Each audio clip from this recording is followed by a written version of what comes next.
Hello, glad to see you on the channel. Subscribe, leave a like, and don't forget to write a comment. Enjoy watching. I turned 38 on a Thursday, and not a single person in my family remembered. Not my mother, not my father, and especially not Lindsay, who had just posted a bikini selfie from what looked like a private deck overlooking a turquoise ocean that most of us only see on credit card ads. I was sitting at my desk, staring at lines of overdue work emails, eating lukewarm sesame chicken out of a takeout box, when my phone buzzed. For one hopeful second, my stomach fluttered. Maybe someone remembered after all. But no, it was a GIF. A glitchy, low-res animation of balloons bobbing against a pale blue background, with Comic Sans text that said "Happy Birthday." And the timestamp showed it had been sent 6 days ago. No message. No call. No love. Just a recycled digital fart sent from my mom's Android, probably while she was waiting in line at Costco. I stared at it for a moment, like it might transform into something real. Like maybe she'd meant to write more and hit send too soon. But nothing else came. I took another bite of cold chicken and laughed so hard I nearly choked on a piece of broccoli. I opened Instagram. Because if I was going to feel sorry for myself, I might as well commit fully. And there she was, Lindsay, my younger sister, on a goddamn yacht. Wearing a floppy straw hat, holding a mimosa, with a caption that read, "Best birthday ever. Thank you mom and dad for the trip of a lifetime." The hashtag said #Bahamas vibes, #blessed, #family first. I almost dropped my phone into the soy sauce. That wasn't even the worst part. The worst part was knowing that I wasn't even surprised. This had been the pattern since we were kids. Lindsay got ballet lessons, private tutors, birthday parties with clown magicians and glittery goodie bags. I got hand-me-down clothes that smelled like attic boxes and "we'll celebrate next weekend," until eventually no one brought it up again. I was the responsible one. The practical daughter. The one who didn't need much. The one who didn't cause a fuss. That night, after finishing my work and feeding my cat, I sat in bed with a cheap glass of wine and scrolled back through old birthday posts, just to make myself suffer. 3 years ago, Lindsay had a ski lodge weekend with her girlfriends. 2 years ago, she got a custom Louis Vuitton duffel and a video montage of family and friends talking about how much she meant to them. Last year? A surprise trip to Napa. Me? I got a card with a Target gift card inside and a post-it from Dad that said, "Don't spend it all at once, LOL." I know how this sounds. I really do. Grown women aren't supposed to care about birthdays. We're supposed to be above it, right? Too mature to care about balloons and cake and cheap sentiment. But the truth is, it wasn't about the birthday, it was about the message. The clear, silent message that I had been receiving for almost 4 decades now. You're less. Less fun. Less lovable. Less worth the effort. And here's the thing that's hard to admit, even to myself, I'd started to believe it. Somewhere along the way, I swallowed that lie and made it part of who I was. I worked harder to be useful. I offered to help with bills. I made myself the fixer. The one who didn't need anything. And somehow, that made them love me even less. 6 months ago, my dad had called me in a bit of a panic. They were refinancing the house again. Something about their credit being messed up after some loan Lindsay had defaulted on years ago. He said, "You've always been good with money, and your credit's great. Could you do us a huge favor and put the mortgage under your name? It's temporary. Just a formality." I remember being on hold with Verizon at the time and saying, "Sure, whatever," without thinking. They were my parents. I trusted them. And more importantly, I needed them to trust me back. He had laughed and said, "Thanks again for putting the mortgage in your name. We're so lucky you're good with that financial stuff." I had smiled at the time. Felt warm. Like maybe that was finally a form of love I could recognize dependence. Maybe they saw me as stable, reliable, essential. But sitting there in bed, watching my sister clink glasses against a backdrop of palm trees and private chefs, I realized exactly what I was. I was the safety net. The backup plan. The emotional storage closet they rummaged through when something broke and needed fixing. I wasn't loved.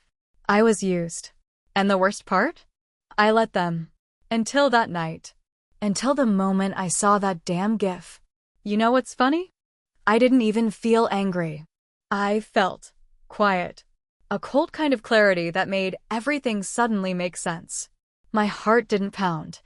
I didn't cry. I just sat there, staring at my ceiling, and whispered out loud, okay. Then I opened my laptop, logged into my bank account, and checked the automatic transfers tied to the mortgage. It was all still under my name. And they hadn't made a single change, not even tried. So I closed the browser, took another sip of wine, and smiled. A calm, thin-lipped smile that probably would have scared my sister if she'd seen it. Because I had finally figured out the one thing I had that they didn't. Control. Some people remember their childhoods like old movies, warm, glowing memories wrapped in faded light, with soft music and laughter echoing in the background. Mine always felt more like security camera footage. Cold. Silent. Observed, but never really seen. I remember birthdays the way some people remember dentist visits. Awkward, uncomfortable, something you just had to survive until it was over. I can still picture one in particular. Maybe I was 7, maybe 8. My sister had just finished her ballet recital, and the whole family went out to celebrate with pizza and cake. I got a cupcake with one candle stuck in it, handed to me in the back seat of the car on the way home from her special day.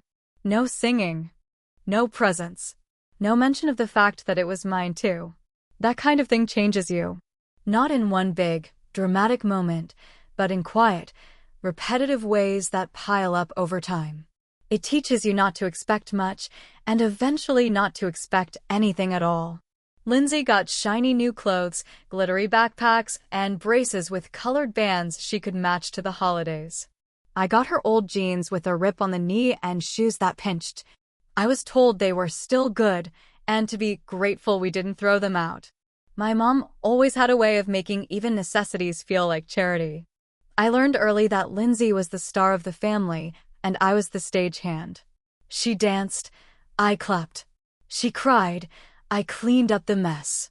Once, she broke my favorite toy, a plastic horse named Daisy, and when I cried, my mom said, she didn't mean to. Don't be dramatic. It's just a toy. Then, she handed Lindsay a popsicle and told me to stop making a scene. I remember staring at the sticky red juice dripping down Lindsay's chin and feeling like I had just watched a bank robber get rewarded with a smoothie. But the moment that really locked it in for me, the invisible child thing, was in middle school. It was a rainy Friday and everyone was getting picked up from school. I waited out front for over an hour, soaked and freezing. When my mom finally showed up, she rolled her eyes and said, "You're old enough to wait." That was the sentence. The one that split me into two people, the girl who waited in the rain and the woman who decided she would never wait for anyone again. I worked through high school, got a job at a tech firm right after college, started paying my own bills before I even knew what a W-2 was. I didn't ask for help. I didn't expect it. And when my parents asked me for help years later, with their mortgage, I thought maybe, finally, I had been seen. That maybe they had come to appreciate the daughter who never needed anything. The one who never caused trouble. The one who kept her problems neat and quiet. I mean, I was 21 at the time. Or maybe it was 24. Whatever, I had just graduated high school. Looking back now, that doesn't even make sense, does it? I didn't graduate high school at 24. Or maybe I did. Maybe I dropped out and went back later. It all blurs together when you're constantly trying to clean up after someone else's mess. The truth is, I don't even remember the exact year I signed the mortgage paperwork. I just remember my dad saying, "We can't do this without you, Aaron," and my mom chiming in with, "You're so responsible, honey. You're a rock." It felt like someone had handed me a medal, even if it was made of obligation and silent expectations. I didn't ask questions. I didn't read the fine print. I just signed where they told me to. They said it would be temporary, that they'd refinance once their credit improved. that they just needed a little help getting through a rough patch. And maybe I wanted to believe that. Maybe I wanted to believe I was finally part of the inner circle, the chosen child. Not the backup. Not the insurance policy. But then came Lindsay's trip to the Bahamas. The $6,000 resort. The Instagram stories with spa treatments, private chefs, and handwritten notes from the hotel staff that said, "Happy birthday, Miss Mayfield." Meanwhile, I got a late GIF. Not even a new one, just a recycled loop of cartoon balloons from the year before. That was when the fog lifted. That was when I started asking myself, what exactly was I paying for?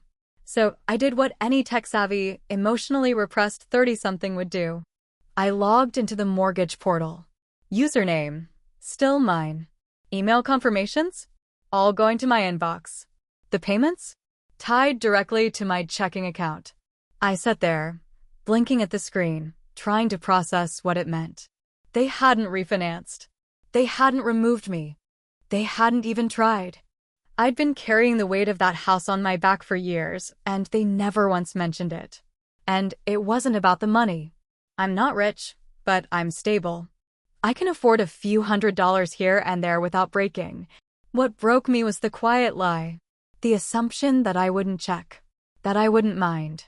That I would keep doing it just because I had always done it. That's what being the invisible child is, in the end. You become the family's background music, always there. Always reliable, but never really heard. You show up, you do the work, you get forgotten. Until the one day you decide not to. And on that day, the silence becomes louder than anything they've ever said.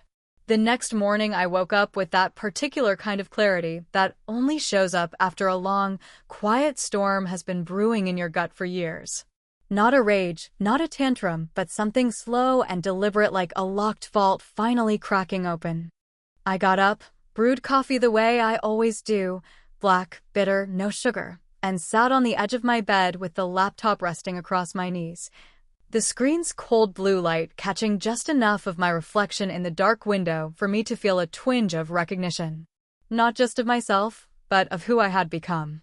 There were a few things I still didn't fully understand. The paperwork, for one.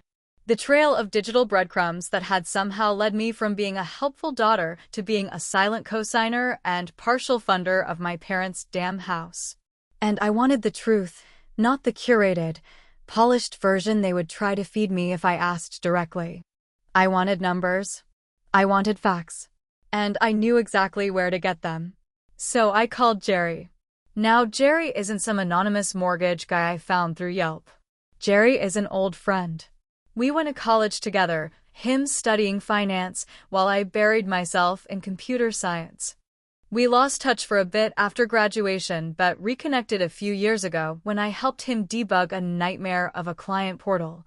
Since then, we've exchanged the occasional lunch and a running joke about early retirement that neither of us really believed in.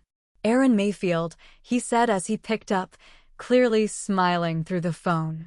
Either you're bored, in trouble, or someone needs a spreadsheet explained with less than 5 acronyms. I laughed, the kind of fake laugh that buys you time while you think. Actually, I've got a question for you. About mortgages. Hypothetically. He snorted. A hypothetical mortgage question? That sounds like a trap. It's not. I lied. I just want to know how someone might get out of a mortgage they co-signed if the property belongs to someone else. Not selling it, just removing their name. There was a pause, just long enough to make me think he knew I was full of it. Depends on a few things, he said carefully. Mainly, if the mortgage has been refinanced. If not, and your name's still on the original agreement, then you're legally on the hook. Doesn't matter who's paying. And if payments have been coming from someone else's account all this time, well, technically, it doesn't matter where the money comes from. The bank only cares that it gets paid.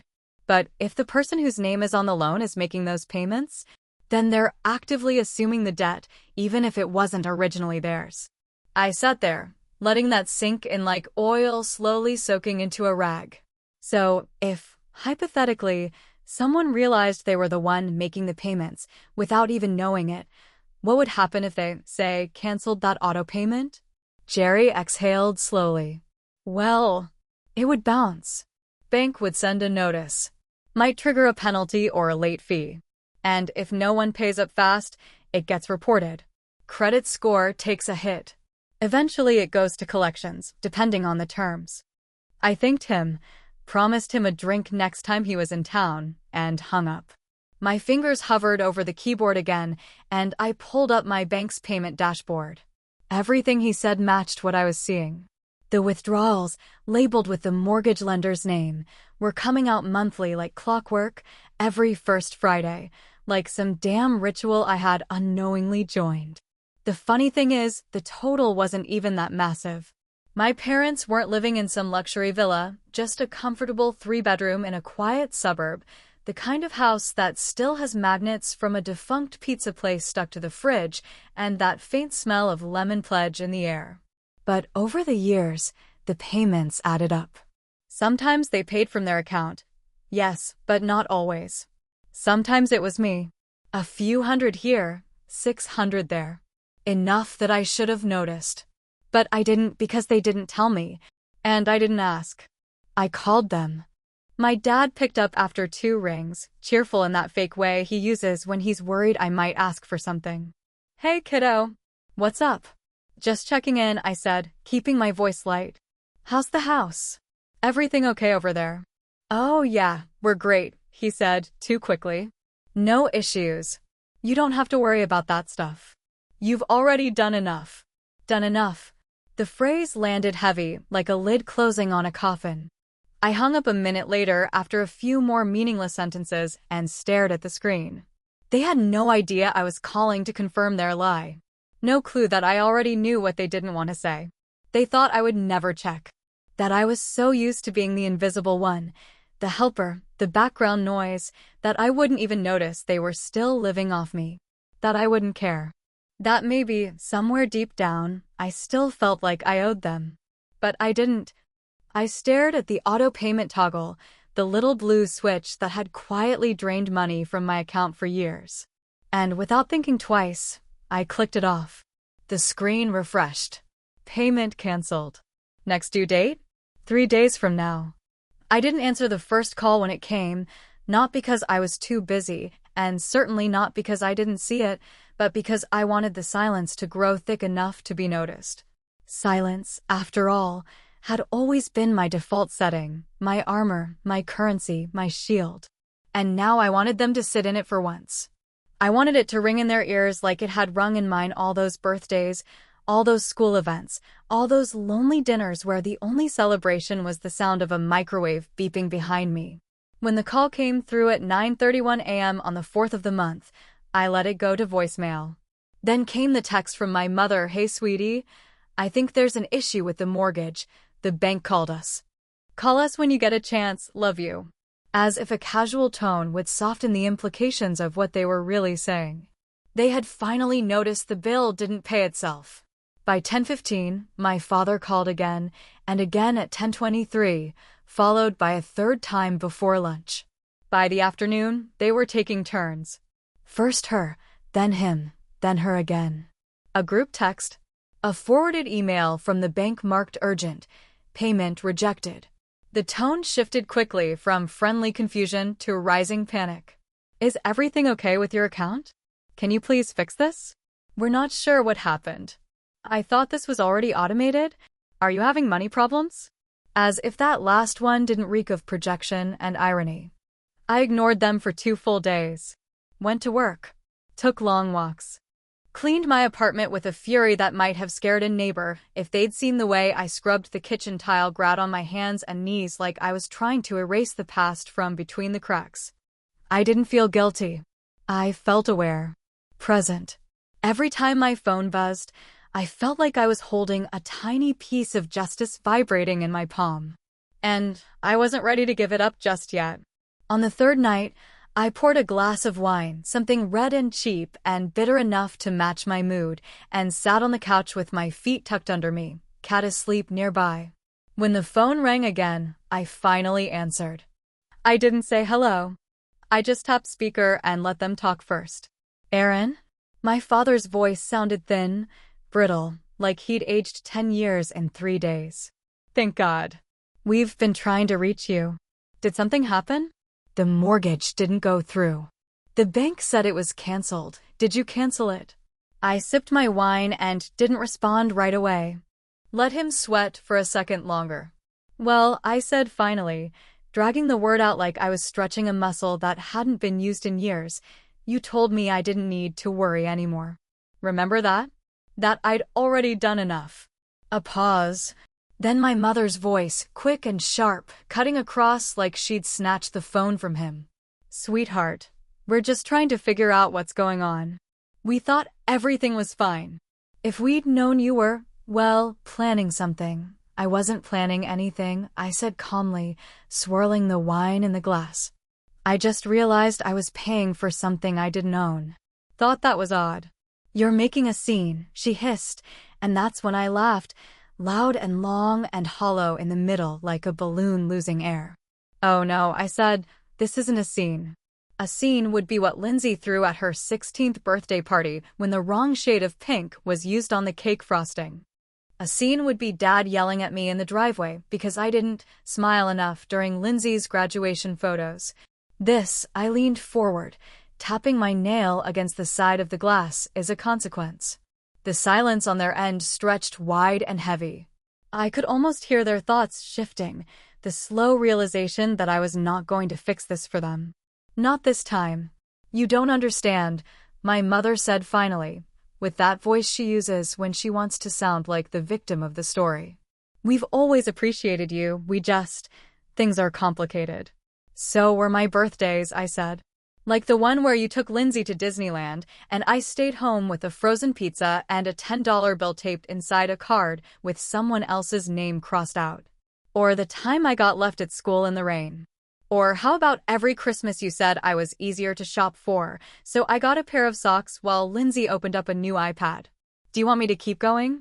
Aaron, that's not fair, my father said, his voice now small.